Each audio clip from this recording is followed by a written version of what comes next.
বিসমিল্লাহির রহমানির রহিম। আসসালামু আলাইকুম ডিয়ার ভিউয়ার্স, আশা করছি সবাই ভালো আছেন, সুস্থ আছেন। আলহামদুলিল্লাহ আমিও ভালো আছি। আজকে আপনাদের জন্য অনেক মজার একটি শরবতের রেসিপি নিয়ে হাজির হয়েছি। এই গরমে এমন এক গ্লাস ঠান্ডা কাঁচা আমের শরবত কিন্তু সবার কাছেই খুব বেশি প্রিয় একটি শরবত। কারণ হচ্ছে শরবত শুধু স্বাদেই নয়, এটি কিন্তু পুষ্টির দিক থেকেও অনেক বেশি উপকারী।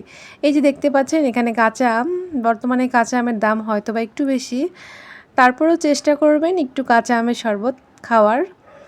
কাঁচা আমে কিন্তু রয়েছে ভিটামিন এ, ভিটামিন সি, এছাড়াও রয়েছে অ্যান্টিঅক্সিডেন্ট, পটাশিয়াম সহ অনেক ধরনের উপাদান। তো আমি এখানে একটু ভর্তার জন্য কেটে নিয়েছিলাম। আর কাঁচা আমটা কিন্তু আমাদের শরীরের জন্য খুবই উপকারী, কারণ বর্তমানে যেই পরিমাণে গরম পড়তেছে, এই গরমের ভিতরে আপনারা যদি এক গ্লাস ঠান্ডা কাঁচা আমের শরবত খান, এটা কিন্তু আপনাদের শরীরের জন্য খুবই উপকার।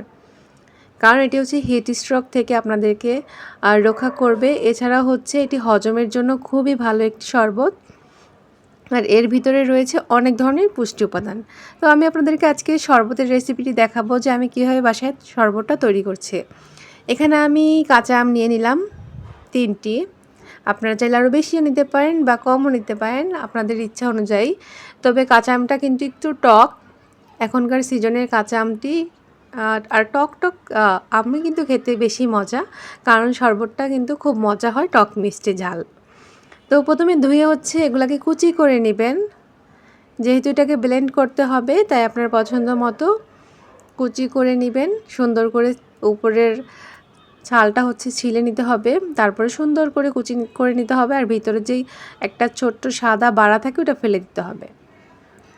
এখনও আমগুলো পরিপক্ক হয়নি, কারণ এখন এতটুকুই আমই পাওয়া যাচ্ছে, এর থেকে বেশি বড় আম এখনও বাজারে উঠে নাই। তো আমগুলো আমার কাটা হয়ে গেছে। এখন এগুলোকে আমি সুন্দর করে আপনাদেরকে শরবত করে দেখাবো। কাঁচা আমের শরবত এখন পর্যন্ত কে কে খেয়েছেন অবশ্যই কিন্তু কমেন্টের মাধ্যমে জানিয়ে দিবেন। আর যারা এখনও খাননি তারা অবশ্যই বাজার থেকে কিনে আনবেন। এর মধ্যে অবশ্য দাম কমে গিয়েছে হয়তোবা, কারণ আমি ভিডিওটি আরও কয়েকদিন আগে করেছিলাম, এজন্য বলতেছি। তো এই দেখতে পাচ্ছেন আমি এখানে ব্লেন্ডারের ভিতরে হচ্ছে আম নিয়ে নিয়েছি। আমের ভিতরে দিয়ে দিব চিনি, দিয়ে দিয়েছি আর কি। চিনিটা আপনারা পছন্দ অনুযায়ী দিয়ে দিবেন। একটি কাঁচামরিচ দিব, যতটুকু কাঁচামরিচ দেখলেন আপনারা পছন্দ অনুযায়ী ঝাল দিয়ে দিবেন, আর চিনিটাও আপনাদের পছন্দ অনুযায়ী দিয়ে দিবেন।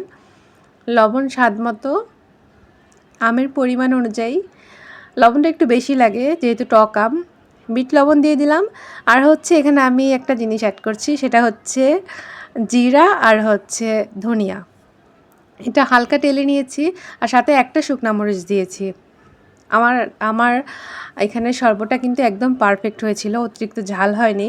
তবে আপনারা মরিচের কোয়ালিটি অনুযায়ী হচ্ছে ঝাল অনুযায়ী দিবেন। অনেক মরিচ কিন্তু খুব ঝাল হয়, আমার কাঁচা মরিচটা অত ঝাল ছিল না, কারণ অনেক মরিচ দেখা যায় অর্ধেক দিলেও হচ্ছে প্রচুর ঝাল হয়ে যায়।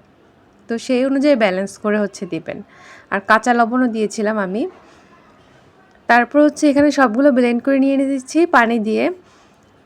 তো আপনারা চাইলে এখানে পুদিনা পাতা, ধনিয়া পাতা অ্যাড করতে পারেন। এখন বাজারের পুদিনা পাতাগুলো, এই ধনিয়া পাতাটা এখন হচ্ছে হাইব্রিড, ওটার এত গ্রান নাই, আর পুদিনা পাতাটা ভাবে অ্যাভেলেবেলটা। তো এখানে হচ্ছে আমি এখন শরবতটা রেডি, আপনাদেরকে পরিবেশন করে দেখাচ্ছি। এতটুকু পাতলা হচ্ছে পারফেক্ট। আপনারা চাইলে এর থেকে ঘন খেতে পারেন, তবে ঘনটা ভালো লাগবে না যেহেতু টক আমের শরবত। তবে টক মিষ্টি ঝাল এই শরবতটা খেতে কিন্তু খুবই মজা। আলহামদুলিল্লাহ আমি এই বছর এই প্রথম ট্রাই করলাম। তো আপনারা চাইলে হচ্ছে এভাবে সুন্দর করে বাসায় শরবত করে সবাই খেতে পারেন। তো ভিডিওটি ভালো লাগলে লাইক করবেন, কমেন্ট করবেন।